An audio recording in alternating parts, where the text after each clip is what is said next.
Ahora sí todo. ¿Está la pantalla completa? Sí, señor. Hágame un favor, qué pena. ¿Me están escuchando bien o está muy pasito? Lo escuchamos bien, doctor. Perfecto. ¿Ya están listos? ¿Tiene asistencia, Diego?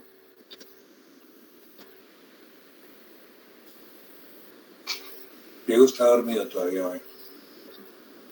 No. Bueno, el tema, muy buenos días a todos jóvenes, ¿cómo están? Deseo que hayan pasado una muy buena noche, hayan descansado. Esa lluviecita estuvo bastante agradable. El tema que nos trae hoy a la reunión es el hipotiroidismo congénito. Situación muy interesante, muy importante, moderadamente frecuente de acuerdo a las estadísticas que veremos ahora y que trae unas consecuencias fundamentales en el desarrollo neurológico del recién nacido, que desde hace 22 años, en el año 2000, se instauró el tamizaje del hipotiroidismo congénito como un tamizaje obligatorio dentro de la detección de patologías al momento del nacimiento. Eso significa que las resoluciones que rigen nuestra Constitución en el sistema de salud y en la guía de atención del recién nacido instaura una serie de tamizajes como de obligatorio cumplimiento en busca de detección temprana de algunas enfermedades que pueden dejar secuelas importantes para la vida. Una de esas es el hipotiroidismo congénito. En esta diapositiva encontrarán diferente bibliografía que se tuvo en cuenta al momento de preparar las láminas que vamos a presentar hoy. Son solo 22 láminas que vamos a repasar, que van a resumir esta información. En la superior derecha aparece la guía de práctica clínica que, como lo conocen, en nuestro país rige el lineamiento mínimo a seguir con respecto a alguna patología y que en el caso del hipotiroidismo hace parte de aquellas que son de obligatorio cumplimiento, por lo cual se debe conocer porque la debemos compartir en los diferentes municipios del país. Importante, la coloqué en el centro, esa bibliografía donde dice hipotiroidismo congénito, la principal causa del retraso mental prevenible. Es un desafío realmente para la medicina preventiva. Aquí hago un énfasis, creo que con los que han pasado conmigo en algún momento lo hemos hablado, el cambio en la esencia, en la filosofía de la ley en Colombia en salud es que antes de la ley 100 la salud en Colombia era curativa. Alguien se enfermó, vaya a que lo curen. Ahora con la ley 100 cambia y entra en la forma de una salud preventiva. Es venga a control para que usted cumpla unos lineamientos y así prevenga una enfermedad. Entonces se hace promoción de la salud y prevención de la enfermedad. Por eso es una patología cuyas secuelas podemos prevenirlas. Encontramos sociedad americana allí y sociedad española, algunos documentos diferentes. Corresponde a un síndrome clínico y bioquímico que se da porque disminuye la actividad biológica de las hormonas tiroideas a nivel de los tejidos, ya sea porque se produce de una manera deficiente o porque el organismo presenta una resistencia a la acción de estas hormonas. Es detectable desde la vida del recién nacido en la presentación del hipotiroidismo congénito. Estamos hablando del hipotiroidismo con el cual puede nacer el niño. Entonces, en ese momento ya es detectable al momento del nacer. El hipotiroidismo que se presentan las personas adultas no es el mismo y las consecuencias o los efectos posteriores son diferentes. Y este hipotiroidismo del adulto, el adulto estamos hablando desde un adolescente, un niño en cualquier momento de la vida, que no fue detectado al momento del nacimiento, es una situación diferente, por lo cual el hipotiroidismo del adulto no puede no ser detectado al momento del nacimiento. Este hipotiroidismo congénito sí se puede detectar desde el momento del nacimiento. Compromete sus secuelas al sistema esquelético y habrá unas manifestaciones a nivel de los huesos y por eso veremos ahora que este es uno de los criterios también clínicos para detección temprana de el paciente que tenga un hipotiroidismo congénito, así como también el sistema nervioso central. Son los dos sistemas que se verán afectados por la presencia del hipotiroidismo congénito. La principal causa prevenible de retraso mental, lo decíamos, su diagnóstico, su tratamiento deben de forma oportuna se deben realizar para así evitar el daño cerebral, reducir la mortalidad y posibles discapacidades asociadas a esta enfermedad. Oportuno, a lo largo de mucha de la literatura, ustedes van a encontrar que significa iniciar en los primeros 7 días. Eso se ha modificado y ahora se habla que el tratamiento oportuno puede corresponder a los 15 primeros días de vida postuterina, postnatal, posterior al nacimiento. Entra en la duda realmente si esto es una información real o simplemente es una situación que debido a la dificultad para la entrega de los reportes del TSH, de este tamizaje, lo han dilatado. Realmente hay alguna literatura que apoya el que se puede entregar posteriormente.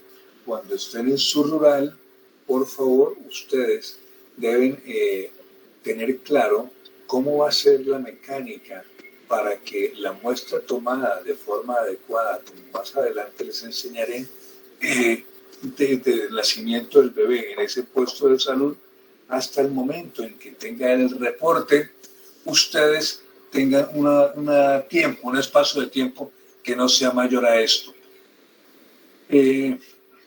Pueden utilizar la estrategia de tener muy bien definido cuál es el teléfono de la paciente y pedirle al laboratorio que aquella muestra que salió en primera instancia les avisen a ustedes, aquella muestra que salió positiva, les avisen a ustedes para ustedes seguir con el procedimiento mientras llegue el resultado y que no ocurra como en la mayoría de las IPS básicas, no solo de las del estado que ustedes van a hacer rural, sino muchas clínicas pequeñas donde el resultado se demora 2 y 3 meses debido a que lo toman hoy porque nació el niño hoy, pero solo los días X, imaginémonos, el día lunes los envían, entonces lo enviarán hasta el siguiente lunes a la EPS, la cual se encargará de enviarlo al laboratorio el día que ellos tienen destinado. Entonces aquí van transcurriendo 15, 20, 30, a veces son 2 meses y no ha llegado el resultado. Entonces, por favor, tengan definida la mecánica de cómo se va a procesar esos tamizajes. Dentro de sus presentaciones de más difícil detección se encuentra aquella que no tiene unas manifestaciones o un resultado totalmente claro que le permita a uno tomar la decisión. Por eso la lámina de la derecha de ese niño sería bueno que ustedes la tuvieran en cuenta porque las manifestaciones clínicas nos pueden llevar a que podemos tener un hipotiroidismo que ya se nos esté expresando en el fenotipo de las personas. esta detección del hipotiroidismo subclínico se puede manifestar con una ausencia de síntomas específicos, pero con niveles altos de TSH y niveles normales o bajos de T3 o T4. Les explico un poquito más ese último punto. Hay un hipotiroidismo en el cual es franco de acuerdo a manifestaciones clínicas y a que los valores de referencia de la TSH o llamada hormona estimulante del tiroides y T3, triiodotironina, o T4, tetrayodotironina, sean positivos de acuerdo a lo que les expliqué ahora. Entonces, pues en ese caso hay el diagnóstico claro.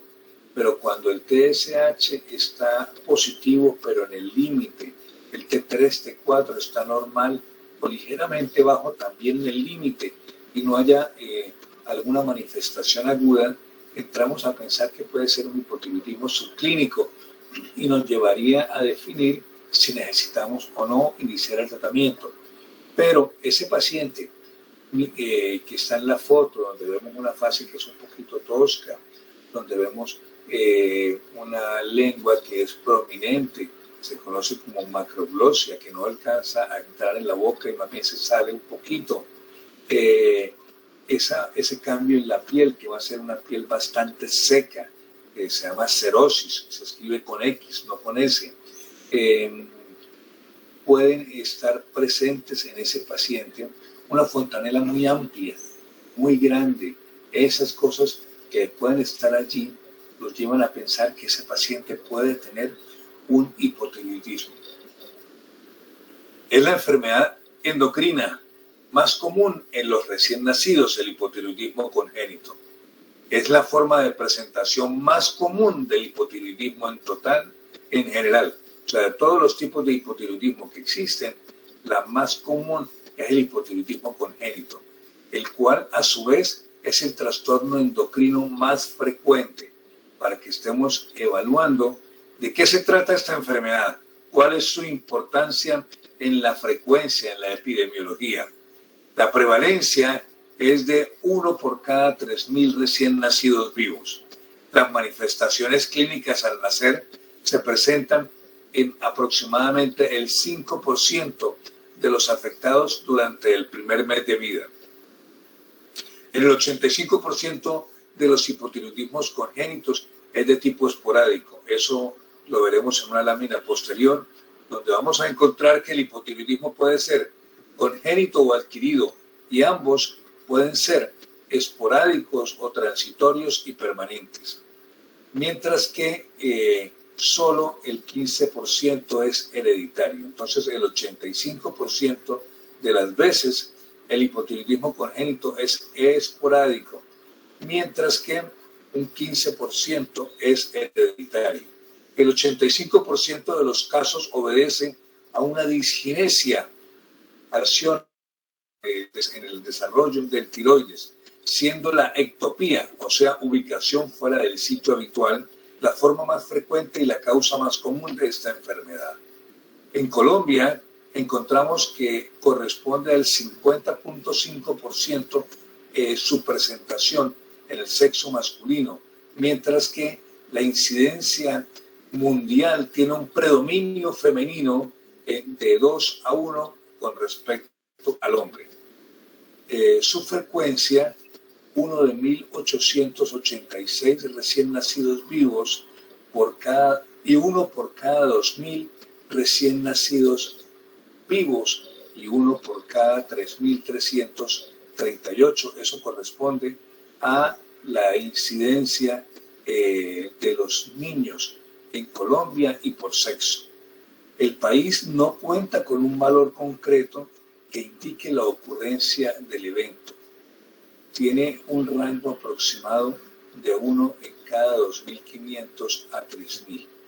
Estos son diferentes datos que le pueden arrojar a ustedes la epidemiología en Colombia. Como pueden ver, de arriba abajo los datos los vemos diferentes.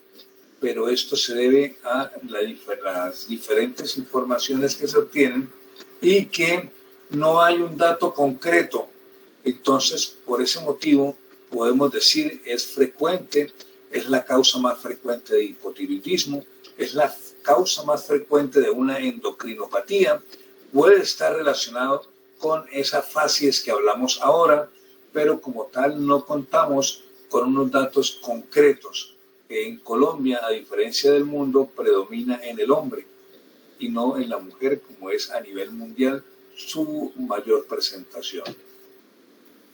El hipotiroidismo en Colombia, el hipotiroidismo congénito en Colombia, nos muestra la presentación. Se puede dibujar en esta tabla donde vemos progresivamente ha habido una disminución del número de casos, razón que no es clara el motivo de la misma, porque en el transcurso de 4 años ha disminuido en más de un 50%.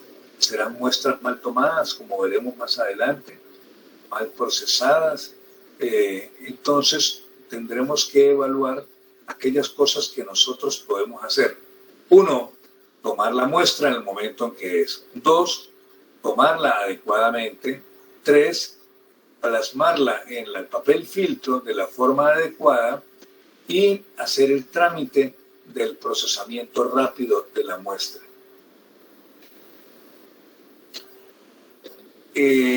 La notificación de casos, eso significa los resultados que nos arrojan las interpretaciones del papel filtro, nos dice que el 55% de los casos son probables y de ellos el 28% los confirma el laboratorio y el 17% por clínica.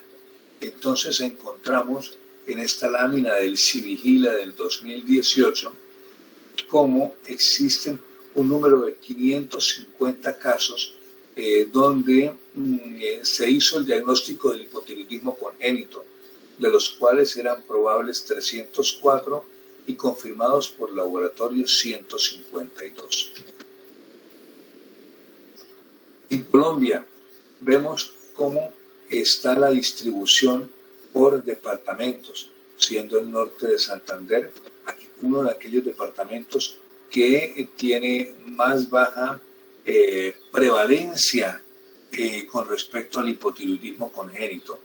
Esto pudiera estar en relación con su componente hereditario, porque tiene un componente hereditario. Entonces, hay una marcación genética que posiblemente puede estar en relación con, regálenme un segundo, por favor.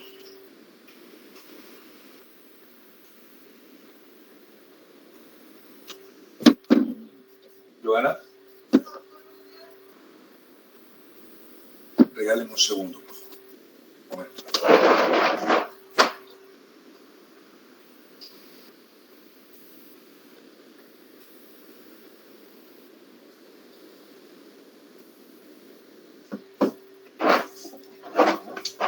Está llegándome la empleada, estaba diciéndole como con qué antojo de desayuno amanecí. Bueno, esta entonces sería la prevalencia y nos pudiera estar relacionando con el factor hereditario de la enfermedad. ¿Hasta aquí tienen alguna pregunta? No, señor. ¿Están claros, muchachos? De que no tienen ninguna inquietud con respecto a esta prevalencia, a la presentación por el sexo. Es importante tenerlo presente porque de acuerdo a donde ustedes ejerzan su actividad van a tener una mayor distribución o una menor presencia de esta patología que es vital en el desarrollo neurológico de los pacientes recién nacidos. Como les decía, podemos encontrar una clasificación que nos hable de el hipotiroidismo y podemos encontrar que hay 3 grupos. el primario, el central y el periférico. Esta clasificación nos va a hablar de acuerdo a algunas manifestaciones específicas. También podemos encontrar, como lo muestra el artículo de la Sociedad Española, que nos dice congénito, adquirido, y cada uno lo divide en transitorio y permanente. En esta clasificación, que es muy importante porque tiene las manifestaciones que se pueden presentar, como podemos explicar ahora, esta presentación tiene otra importancia y por eso, aunque es un poquito cargada, me parece importante que la conozcan porque pueden encontrar ustedes allí todas las formas de presentación. En el caso primario, transitorio, puede ser debido a un exceso de yodo, situación que se presentaba antes cuando la limpieza del cordón umbilical se hacía con alcohol yodado como método antiséptico y se encontró que por el exceso de yodo se producía un hipotiroidismo, el cual era transitorio y cedía una vez cesara la aplicación del alcohol yodado, por lo cual se cambió esta costumbre, esta tendencia a hacer la limpieza del cordón con el alcohol yodado. También podemos encontrar el déficit de yodo, principalmente era una situación que se presentaba en el pasado y que se solucionó incluyendo yodo en la sal, y como para todos los alimentos ponemos sal, de esa forma se corrigió. Puede tener la presencia de una alteración inmunológica de anticuerpos antitiroideos y una expresión genética del gen descrito en la lámina.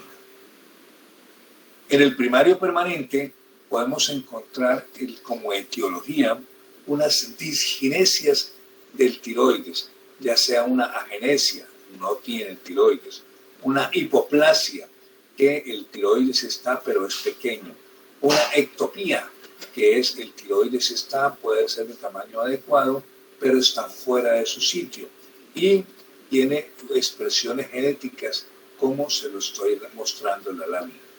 También dentro de este grupo existen dishormogénesis hereditarias, ya sea la insensibilidad a la hormona tiroestimulante, defectos en la captación o en el transporte del yodo, defectos en la organificación del yodo, eso significa del aprovechamiento del yodo, defectos en la síntesis de tiroglobulina y algunas patologías que están asociadas como el síndrome de Prendet y defectos de la dieziodación. En el hipotiroidismo de origen central vamos a encontrar dentro del transitorio el niño prematuro o el hijo de madre hipotiroidea que presente una enfermedad de Graves. En el central permanente vamos a encontrar como etiologías relacionadas el déficit de la hormona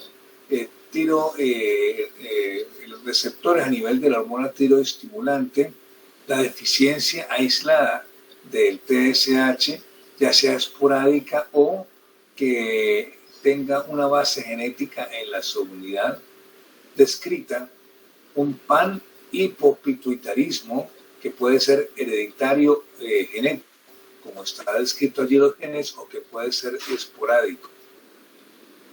Y en el periférico, que es una expresión de un hipotiroidismo que presenta unos resultados paraclínicos diferentes. Les mencioné hasta este momento que para hablar de hipotiroidismo teníamos que encontrar un TSH alto. Hipotiroidismo sin TSH alto difícilmente es casi que expresión específica el TSH alto. Y dijimos que el T3, T4, T4 libre, ya sean totales o libres, están normales o bajos. Eso es lo que hemos hablado hasta acá. En esta síndrome de resistencia a hormonas tiroideas vamos a encontrar la variante donde el T4 libre va a estar alto. Entonces encontramos un TSH alto y un T4 libre alto. Entonces este nos va a llevar a algo importante. Aquí ni está respondiendo a las hormonas tiroideas que sí se están produciendo en el cuerpo, ni tampoco va a responder a la suplencia de hormona tiroidea por vía oral al consumir la levotiroxina o alguno de estos medicamentos. Entonces es un paciente que requiere un manejo muy especializado. Cuando ustedes abran la literatura de la Sociedad Española, van a encontrar una tabla de todas las posibles causas que llevan a este hipotiroidismo. Algunas de esas las estoy tratando de mostrar en esta lámina de acuerdo a la clasificación expuesta. Vamos a encontrar en este grupo periférico defecto en el transporte celular de las hormonas tiroideas con marcación genética o al metabolismo de las mismas. Aquí vienen las manifestaciones que les mostraba, que les hablaba al inicio de la presentación. Esta lámina, para mí, junto con la explicación de cuáles son los valores de referencia y qué parámetros de ellos son los que tienen en cuenta, es la base de lo que ustedes tienen que tener como conocimiento para que cuando tengan ese paciente en sus manos, si ustedes lo estén atendiendo, lo tengan muy claro, manifestaciones clínicas y resultados paraclínicos, porque allí será donde ustedes van a poder establecer ese diagnóstico clínico o bioquímico, como lo hemos hablado. Entonces, esta diapositiva de manifestaciones clínicas, quiero que las aprendan y les digo de una vez, en la pregunta del examen saldrán esos dos ítems. Uno, las manifestaciones clínicas y otro, los resultados paraclínicos, porque como médicos generales deben tenerlo muy claro desde el momento en que ustedes estén atendiendo a su paciente. El 95% de los recién nacidos con hipotiroidismo congénito son asintomáticos o pueden presentar síntomas muy sutiles, como cuáles, como la fontanela posterior abierta, lo cual hay que tener en cuenta que si el paciente es prematuro, esta puede estar permeable y no estar en relación con el hipotiroidismo, pero tienen que tenerlo presente, la fontanela posterior. Recordemos, jóvenes, que el momento del nacimiento por la vía vaginal lleva a un cabalgamiento. Los huesos se superponen unos a otros para permitir la acomodación de los mismos en el momento del paso por el canal vaginal.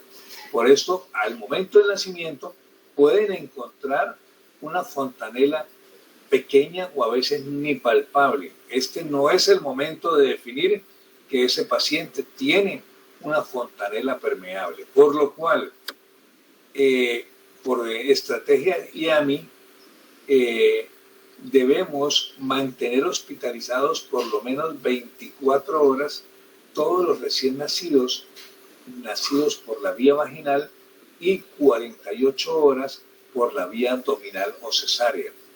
Y esto nos va a llevar a que este niño requiere por lo menos 2 a 3 evaluaciones durante esa estancia. En el papel eso es lo que se dice y en la realidad es lo que se debiera hacer.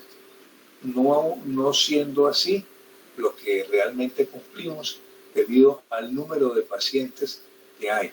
Eso significaría que esos pacientes que vemos en el hospital, que nacieron por cesárea, deben haber sido valorados al momento del nacimiento por el pediatra que asiste a su nacimiento, deben ser valorados a las 4 horas y deben ser valorados por lo menos a las 24 horas.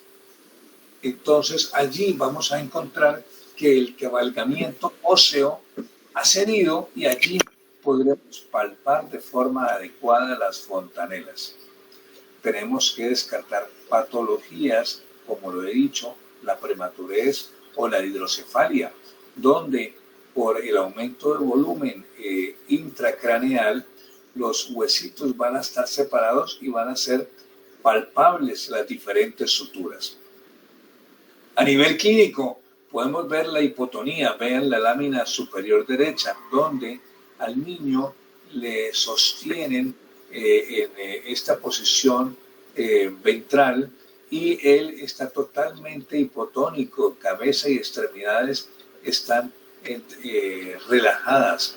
O también cuando ustedes estén examinando a su paciente y le hagan el movimiento de las extremidades para mirar el movimiento, la movilidad, todo, van a ver cómo al intentar hacer una tracción del bebé, él deja su cabeza totalmente hiperextendida y no hay ningún esfuerzo ni ningún tono inicial que contenga la cabeza en la posición horizontal que debe mantener. Una succión débil, esto es muy importante.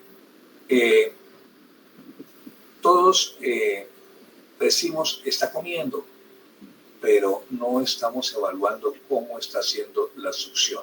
Cuando pasen por el grupo de la doctora Liliana, tengan presente en todo lo que son las estrategias del amamantamiento para poder saber qué es una succión efectiva. Entonces es un niño que toma bien el pezón y que hace una succión que sea vigorosa y que sea sostenida. No es una succión de 1, 2, 3 succiones y se queda allí. Puede ser que en ese momento el niño esté dormido y no estaba succionando, sino estaba respondiendo al reflejo primitivo de la succión. Pero entonces allí ustedes con la estimulación táctil van a estimular el cuero cabelludo, la parte malar bilateral y van a observar que el niño reinicie su succión. Cuando tienen la duda, pueden colocar un dedo que tengan previamente con guantes en su boca y van a estimular la lengua, van a estimular los carrillos, vamos a hacerle masajes a nivel malar bilateral a ver si el niño hace algún estímulo de succión. A veces este estímulo no se presenta por las horas iniciales de nacimiento. De una vez no tenemos por qué interpretarlo como algo patológico. Vamos a dar un chance posterior, 4 horas, volvemos a evaluar y así durante las primeras 24 horas. En el momento en que el niño presenta esa succión débil, ustedes deben hacer una glucometría y esa glucometría debe descartar que el niño tenga una hipoglicemia, porque la hipoglicemia puede ser causa de una succión débil y no tiene nada que ver con el hipotiroidismo congénito. Entonces ustedes ya descartaron la hipoglicemia, ya han visto que ha pasado varias horas y no hay ninguna modificación. Han utilizado la estrategia de que al momento de la toma no le ofrezcan de una vez fórmula láctea preparada o por preparar, ya sea en polvo o líquida, permita que el niño tenga un poquito de hambre para motivarlo a que él se esfuerce a succionar mejor. La presencia de hipotermia. Anoche nos nacía un niño de 33 semanas y el niño nace vigoroso, lo coloco en el pecho de la madre, lo abrigamos con unas compresas, la mamá nos seca y el niño desde que nace logramos que respire y llore muy bien y se pone rosadito, se pone todo muy bien, está abrigadito porque la mamá le da su calor por un lado y por el otro lado está cubierto con unas compresas. Pero lo pasamos a la cuna de atención y allí no estaba la temperatura calientica, el aire acondicionado de las salas ahora nos dicen que no se puede modificar, pero realmente cuando usted va a un nacimiento de una institución que esté comprometida con este tipo de procesos, el aire está apagado hasta que el pediatra dice, ya tengo vestido al niño, ahora sí lo pueden prender, porque son niños que nacen de una cavidad al interior de la madre, donde están a una temperatura de 37 grados centígrados abrigados por la grasa, por el líquido, por el útero, por todo lo que tiene que ver con la madre. Entonces está controlado y todo otro sale mojado a un entorno que tiene un aire frío. Muchas veces uno que se demora esperando que inicie la cesárea y le da frío de la temperatura que arroja ese aire. ¿Cómo será ese niño en esas condiciones? Esto se lo aclaro para decirles que ese no es la hipotermia que estoy hablando. Estoy hablando de esa hipotermia en la cual, a pesar de reunir las condiciones adecuadas, de tenerlo abrigado, de tenerlo envuelto en su cobija, vemos que ese niño presenta una temperatura baja. Le hago esas aclaraciones porque si ustedes ven todas estas presentaciones de sintomáticas, pueden tener una relación con otro tipo de cosas y achacárselas al hipotiroidismo, y no es así. Entonces ustedes ya en su cabeza van a tener cuáles son las posibles causas de cada una de estas manifestaciones, y si una vez corregidas persisten, podemos pensar que es una manifestación clínica. Una ictericia persistente. Esta ictericia, cuando hablamos de persistente, por lo general no estamos hablando del niño recién nacido, estamos hablando de aquel niño que están pasando los días, ya entra en la fase neonatal y está ictérico y no hay ninguna corrección. Vamos a encontrar niños con una piel muy seca, la hernia umbilical amplia, entendiendo que el anillo umbilical está permeable al momento del nacimiento por el paso de las estructuras del cordón umbilical, pero podemos encontrar que ese anillo umbilical persista en el tiempo y, aunque hizo la detección meses después, con estas características que estamos hablando, pudiéramos llegar a pensar que se trata de un paciente que tiene hipotiroidismo y que lo tiene desde el momento del nacimiento. Un llanto ronco es como ese paciente que está así como una gripa, en el cual cuando habla o cuando llora su tono de voz no es claro.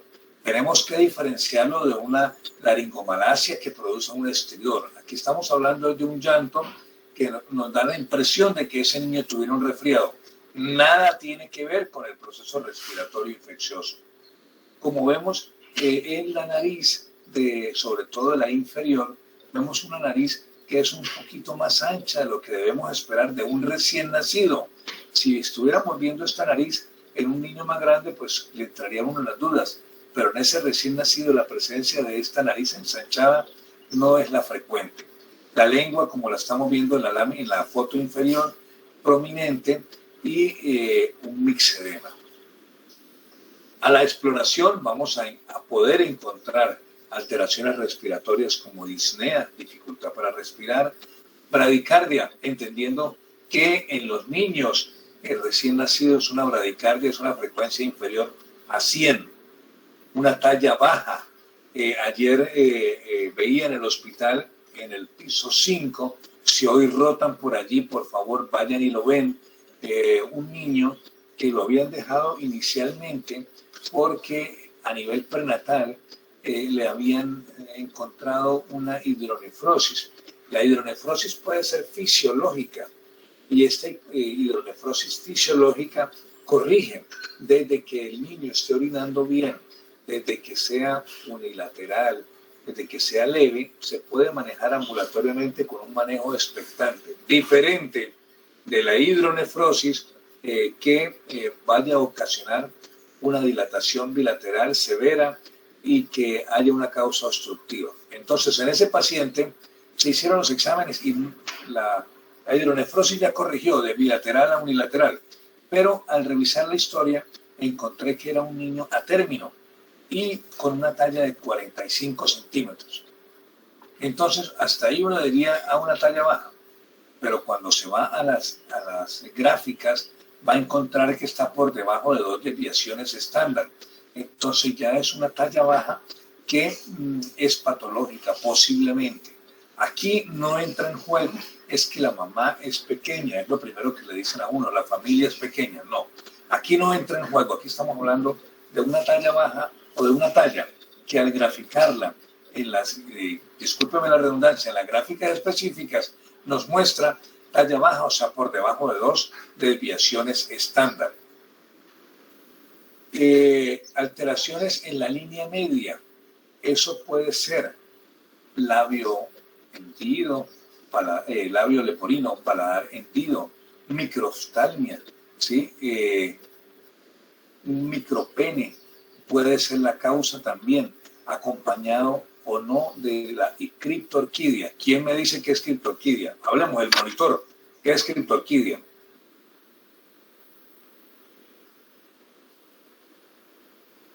¿Se quedaron dormidos, jóvenes?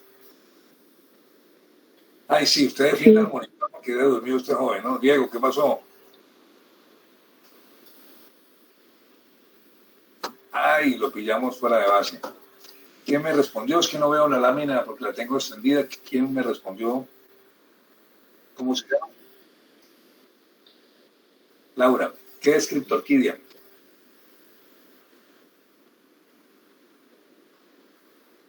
Uno o dos, porque la criptorquidia puede ser unilateral o bilateral. Sí, señora, que no está en la bolsa escrotal.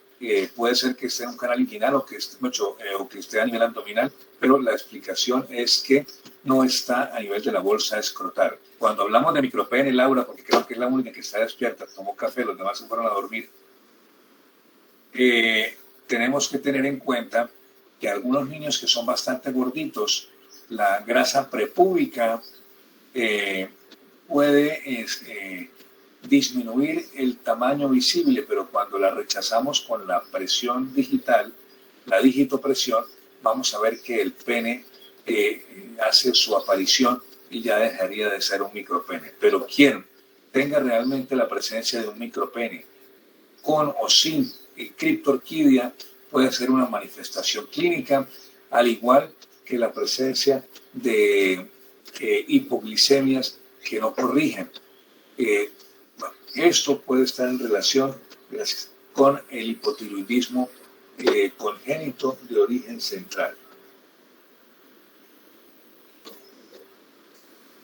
El hipotiroidismo congénito primario tiene una poca expresión clínica en el periodo neonatal y la mayoría de los niños tienen exploración clínica normal. Algunos de los síntomas y de los signos típicos pueden estar presentes también en niños normales, por lo cual no tenemos que, por un solo motivo fenotípico, tener como manifestaciones. La Letarte y colaboradores idearon un índice clínico que nos daba un valor numérico para acercarnos a la posibilidad de unas características clínicas del hipotiroidismo. Vemos cómo existe esta tabla, también será un punto que les voy a preguntar, no por los puntajes que arroje cada uno, sino por las expresiones clínicas que se tienen presentes. El retraso intelectual es de intensidad variable, desde déficits profundos hasta trastornos leves de aprendizaje. Por eso, cuando a ustedes les consulte una mamá porque su hijo tiene problemas de aprendizaje, por favor, no dejen de solicitar el TSH, el T3 y el T4.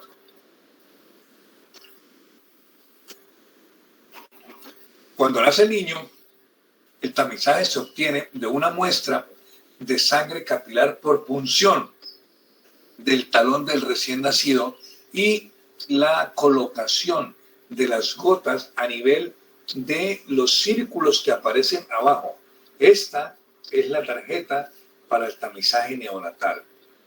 A la derecha, esos círculos son los que deben estar rellenos con la sangre y de la forma como aparece en esta lámina. La superior es una muestra bien tomada. Las inferiores son muestras que nos van a arrojar falsos negativos. Entonces, por favor, cuando estemos tomando la muestra, diligenciando la ficha, debe ser clarito toda la muestra, toda la ficha, toda la información que pide y la muestra tomada de forma adecuada. Se utilizan las técnicas de ELISA y el punto de corte varía. Aquí nos dice la lámina 20 unidades, microunidades por mililitro. Realmente se tiene como punto de corte el 15. Cuando ustedes se los interpreten, se los entreguen el resultado, van a ver que en la hoja valor de referencia aparece 15.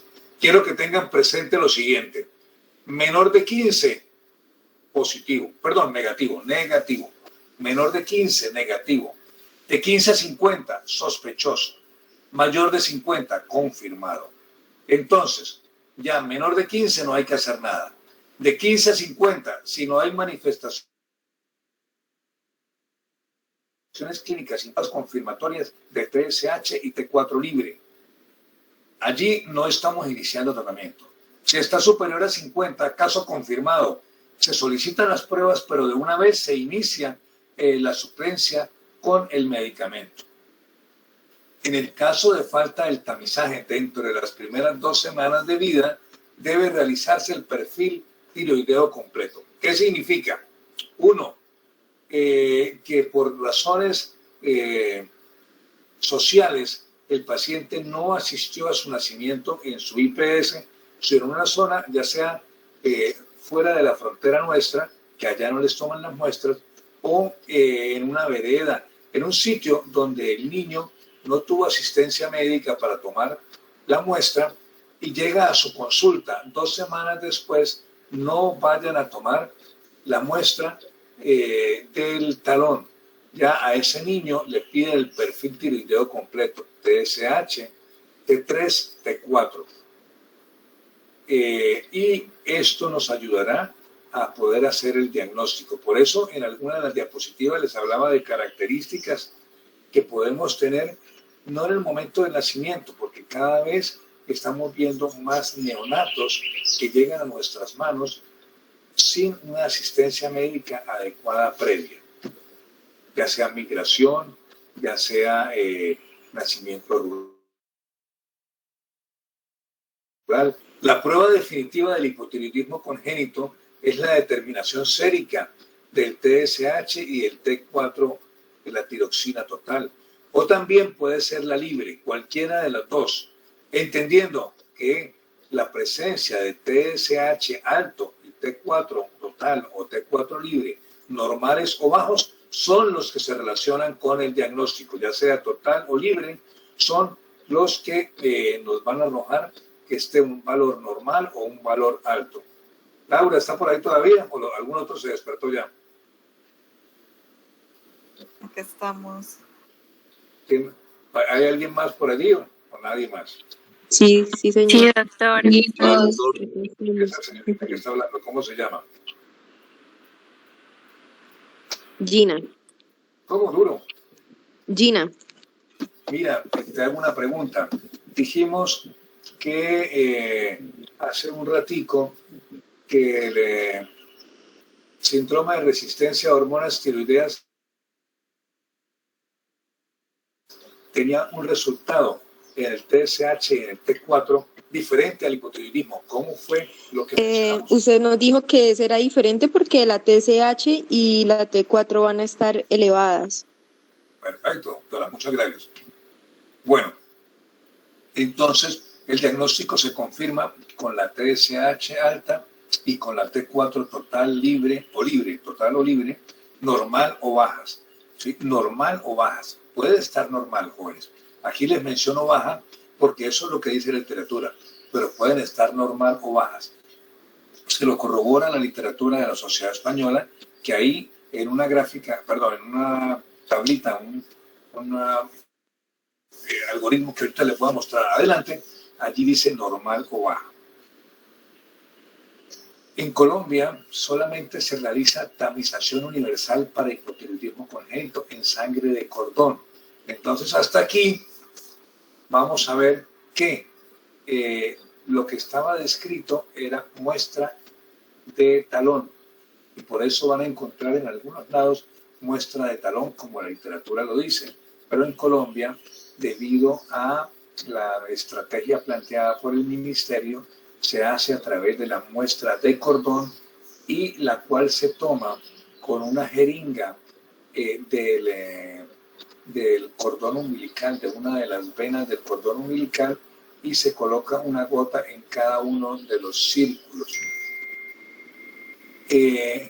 Los pasos para tomar la muestra del cordón: se hace una limpieza con solución salina y del sitio que vamos a puncionar, primero. Segundo, un tiempo máximo de 20 minutos después del nacimiento se extrae de medio a 1 centímetro de la sangre de la vena en la parte media del cordón. Con la muestra en la jeringa se procede a depositar una gota de sangre en cada uno de los círculos de papel filtro a una distancia aproximada de 3 milímetros. Las gotas deben alcanzar e impregnar la parte posterior del papel. O sea, una vez que ya ustedes colocaron la gota, deben ver cómo en la parte posterior del papel se dibuja y está impregnada la sangre que acabamos de colocar. Las muestras se dejan secar a temperatura ambiente durante 3 horas. No es que las metan en el sobre, ni las metan en la incubadora o con un ventilador para que se sequen más rápido. Debe ser a temperatura ambiente. Deben existir como mínimo 3 círculos con una calidad óptima de la muestra. Después de que ya están secas, se almacenan en lugar seco, ahí sí, dentro del sobre de papel. En sitios donde las temperaturas oscilan entre 14 y 22 grados o más, deben ser refrigeradas estas muestras almacenadas. Se debe disponer de un soporte para que no se apile una tarjeta sobre la otra a nivel de los diferentes pacientes, debido a que vimos que había un paso de la muestra a la parte posterior del papel, y si las superponemos muy pegadas podemos llevar a paso de sangre de una tarjeta a la otra y así a resultados falsos positivos. Volvemos a la lámina de las muestras bien tomadas. En Colombia, el Acuerdo 117 del 98, la Resolución 412 del 2000 y el 3384 del 2000 lo han puesto como obligatorio. Ya les dije, desde el año 2000 es obligatorio. Para que en sus puestos de salud no se les vaya a olvidar, si una IPS, eso estamos hablando hospital, presenta una cuenta de cobro de un parto para cobrar los honorarios específicos de la IPS y no reporta que tomó el hipotiroidismo, no se lo van a pagar a la institución. Lo tomaron como medida obligatoria para que la institución presione al médico a que lo haga. Entonces, si ustedes cometen el error de que no tomaron la muestra, a su IPS no les pagarán esa atención y seguramente les jalarán las orejas a ustedes. La toma de las muestras se planifica de forma que alcance una cobertura del 100% de los recién nacidos y el tratamiento precoz del 100% de los casos detectados. Se determinan las concentraciones del TSH a las 48 horas, evitando el aumento fisiológico inicial de estas mismas. ¿Qué quiere decir esto? Ya hablamos que debe ser en el momento del nacimiento y ojalá en un periodo inicial de 20 minutos. Cuando se espera el tomar las muestras y se hace 48 horas después de haber nacido, vamos a encontrar una elevación que es fisiológica de las hormonas tiroideas y nos van a dar unos falsos positivos. Se recomienda que se realice, por lo general se recomienda que la tamización se realice después de 48 horas para evitar falsos positivos. Esto es, mire lo diferente, arriba les estoy diciendo y la obligación es presentarlo como estamos hablando en el momento del nacimiento. Pero aquí van a encontrar literatura que dice que la muestra se debiera tomar después de 48 horas. Le traje esta lámina porque es importante que ustedes conozcan ese dato. Hay obligación de cumplirlo como se ha dicho arriba, y por eso les mencioné cuál es la normatividad que está vigente para exigir que se tomen las muestras al momento del nacimiento. Pero también conocemos que puede haber una alteración y que también hay recomendaciones de tomarla 48 horas después, debido a que se considera que al momento del nacimiento hay unas hormonas por todo el estrés del nacimiento elevadas. Y aquí iríamos, pero lo primero nos dice, tomémoslas antes de que se eleven, y ahora nos dicen, tómelas después porque al momento del nacimiento hay una elevación. Para que no, traje la información para que ustedes cuando revisen la literatura comprendan que tanto lo uno como lo otro es lo adecuado. En la primera tenemos claro, acá está lo que está escrito, ahí abajo está la fuente, mire que es del Instituto Nacional de Salud, cómo se debe tomar todo, mire, ahí está siendo claro en 20 minutos. Esto es lo que el ministerio nos exige, pero la literatura van a encontrar que dicen que es recomendado tomar a las 48 horas. Nos toca cumplir este lineamiento que es de obligatorio cumplimiento. Definiciones de caso. Caso negativo, TSH menor de 20. Les decía, cuando ustedes reciban los papeles, van a encontrar que dice menor de 15. Lo traje tal como lo dice aquí, porque ustedes dirían, pero ¿por qué no coloca la diapositiva como lo está planteando? Porque esto es lo que dice el ministerio. Pero una cosa es lo que le dice ahí el ministerio y otra lo que le reportan todos los casos que ustedes van a recibir.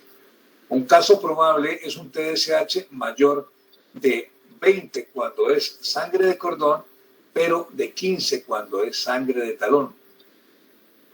Caso probable, cuando ese caso está con la clasificación de probable porque el TSH nos salió alto, vamos a solicitar un control, aunque el control lo piden solo confirmatorio con el T4, realmente pidan nuevamente TSH y T4, donde vamos a encontrar que el TSH está inferior al valor de referencia. Este es T4 total, el que hablábamos de T4 libre normal de 0,8 a 2. Caso positivo verdadero es aquel que cuando usted tomó las pruebas confirmatorias salieron positivas nuevamente.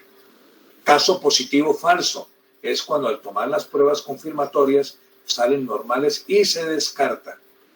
Bueno, aquí con el caso positivo falso hay una sugerencia. Ya dijimos que tenemos casos de hipotiroidismos congénitos, adquiridos, transitorios, permanentes. Entonces, en ese niño que en primera instancia su TSH estuvo alto y que en los exámenes de control ya sale normal, entonces sería un candidato a que en los 3 primeros meses de vida le hagamos unas pruebas de control. Caso negativo verdadero es aquel que no desarrolló la enfermedad. Y el caso negativo falso es en el cual descendieron los valores del TSH, el T4 está normal, pero él sí tiene características clínicas y desarrolla la enfermedad.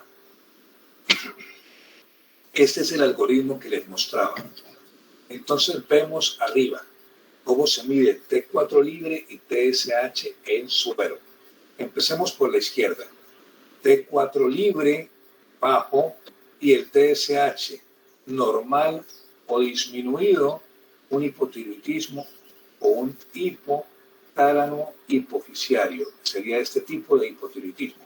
El hipotiroidismo que puede ser por alteración del hipotálamo, en el cual se requiere el estudio de la TRH y en el resultado de esta vamos a ver si es positiva, encontraremos un hipotiroidismo terciario y negativa un hipotiroidismo secundario. En este primer escenario de la izquierda vamos a encontrar un T4 libre bajo y un TSH normal o disminuido. Entonces encontramos una alteración del tiroides, posiblemente por una alteración del hipotálamo e hipófisis. Ese es el primer escenario y ahí está la conducta a seguir. En el segundo escenario vamos a encontrar un T4 libre bajo con un TSH alto. Ya allí nos trae el tema que hemos hablado, que es el hipotiroidismo primario. En ese caso vamos a hacer la gamografía tiroidea o el la ecografía tiroidea. En nuestro medio tenemos más acceso a la ecografía. Y vamos a encontrar opciones. No hay tiroides, agenesia, está fuera de su sitio. Y el siguiente, el tiroides está en su sitio. Estando en su sitio, lo vamos a encontrar pequeño, hipoplásico, como dice a la izquierda. O lo vamos a encontrar pequeño, y allí tendremos que mirar si es que él no está respondiendo a las hormonas tiroideas. Esto va a ser diferente al escenario total de la derecha, donde habla síndrome de resistencia a hormonas tiroideas. Aquí tenemos a un tiroides que está en su sitio, está pequeño, que está hipoplásico y que corresponde a que no está respondiendo a hormonas tiroideas. En el manejo de ustedes o de nosotros en las instituciones no hay forma de definirlo, excepto por los resultados, pero ya será en los estudios propios del mismo, el tiroides, que nos lleve a esta situación. Vamos a encontrar el escenario de un tiroides que sí está en su sitio, que está normal o que está con bocio grande. Vamos a solicitar anticuerpos antitiroideos y ellos nos van a mostrar, al ser positivos, la presencia de una posible tiroiditis. Un segundo. O al ser negativos, vamos a encontrar dishormogénesis o una iatrogenia por déficit de yodo. Y en el escenario de la derecha, el que hemos hablado, TSH normal o alto y un T4 libre alto. Vemos acá que son alteraciones genéticas que nos pueden llevar a sospechar en un síndrome de resistencia a hormonas tiroideas, y en todos estos casos los pacientes deben ser referidos a una institución de nivel superior que cuente con pediatría y ojalá que contara con endocrinología pediátrica, porque estos pacientes hay que hacer intervenciones tempranas. Algunas pruebas complementarias, la gammagrafía, la ecografía, vamos a ver allí qué nos puede mostrar. La gammagrafía, el diagnóstico provisional de la existencia o no de la glándula de tiroides, o sea, ¿hay tiroides o no? En la ecografía evalúa el tamaño, la localización y características. En la radiografía, como lo decíamos al inicio, podemos encontrar cambios a nivel de la densidad ósea, a nivel del adelgazamiento perióstico, que nos pueden llevar a pensar que este hipotiroidismo es antiguo. La presencia o no de marcadores del tejido tiroideo, anticuerpos antitiroideos, el exceso o la disminución del yodo, y a los pacientes con hipotiroidismo congénito pueden presentar anomalías cardíacas. Por eso, en pacientes con cardiopatías, el estudio del tiroides es obligatorio. El tratamiento, la levotiroxina. Mire el cuadro número 1. Es importante que entendamos que la dosis de la levotiroxina varía de acuerdo a la edad. Entonces, microgramos por kilo de peso al momento del nacimiento y durante el primer mes de vida, de 10 a 15 microgramos por kilo por día. Y va variando de acuerdo a lo que avance en la edad, siendo ya los mayores de 12 años los que tengan una dosis de 2 a 3, que puede ser similar a la de los adultos. En caso de no obtener el resultado de tamizaje en las 24 horas, se inicia el tratamiento con levotiroxina para disminuir el riesgo de alteraciones del neurodesarrollo. ¿En quién?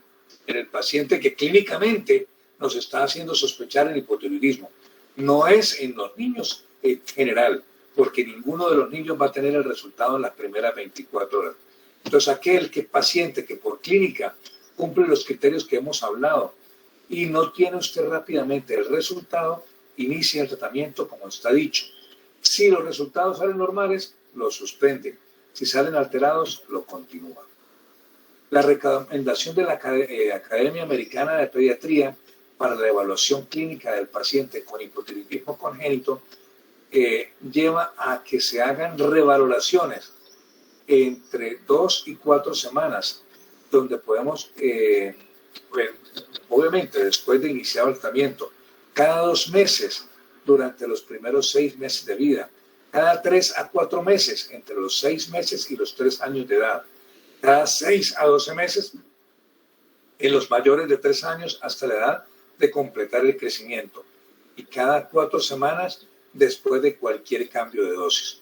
Esta lámina también se la voy a preguntar porque el paciente llegó a su municipio con el diagnóstico de hipotiroidismo congénito y ustedes tienen que saber cada cuánto le van a hacer el seguimiento. Si el paciente consultó hoy y se le hizo un ajuste en la dosis, por favor, al mes o 4 semanas se debe hacer una evaluación. Y si no se ha hecho ningún cambio, con la frecuencia que está descrita acá, entre 2 a 4 semanas al inicio del tratamiento, cada 2 meses en los primeros 6 meses de vida, cada 3 o 4 meses entre los 6 meses y los 36 meses, y cada 6 a 12 meses entre los 3 años y terminar el crecimiento. Eso significa 18, 19 años de edad. Las recomendaciones para el seguimiento de los pacientes con hipotiroidismo congénito. Aquí están las periodicidades, aquí están las dosis. ¿Qué debemos evaluar? El peso, la talla, el perímetro craneal, el desarrollo neurológico, la adherencia al tratamiento y los controles paraclínicos que se tomen. Debemos evaluar la presencia de malformaciones congénitas y su compromiso con el estado general, las alteraciones fenotípicas o dismorfismos. Debemos hacer una evaluación de la audición. En Colombia es obligatorio dentro de los tamizajes que les mencionaba, con la normatividad escrita, también el tamizaje auditivo, el cual en el paciente con hipotiroidismo debe ser repetido a los 3 meses de edad. Debe llevar una evaluación neuropsicológica de forma obligatoria y obviamente a estos pacientes hay que aplicarles la escala abreviada del neurodesarrollo, del crecimiento y desarrollo, para poder detectar de manera temprana cuando él no está alcanzando los logros que debe tener en la edad específica. El pronóstico es bueno para la vida, sin embargo, para el desarrollo neurológico dependerá de la edad de inicio de tratamiento. ¿Qué significa? No estamos hablando que el niño se vaya a morir, no es una patología que posiblemente está en relación con mortalidad, excepto que tenga compromiso cardíaco y que al estudio cardíaco encontremos que haya una alteración tiroidea. Ese paciente sí tiene compromiso de vida, pero el paciente que no tenga compromiso cardíaco, importante, su pronóstico de vida no tiene problema, pero sí del desarrollo neurológico. Hay una relación inversa entre el coeficiente intelectual y la edad de inicio del tratamiento. A mayor edad, o sea, más tiempo se posterga el inicio del tratamiento, hay una menor puntuación a nivel de la escala de inteligencia o test intelectual o coeficiente intelectual, con cualquiera de las pruebas que ustedes practiquen. Están los test de inteligencias, hay diferentes que se practican y los van a evaluar con un puntaje. Entonces este puntaje es menor entre más tarde se muestre el hipotiroidismo y se inicie tu tratamiento. Bueno, jóvenes, muchas gracias por la presentación. Me gustaría ver la cara de cada uno. La de Daniel Rogeles, que lo estoy viendo allá, que está horrorizado porque van a quitar el tapabocas.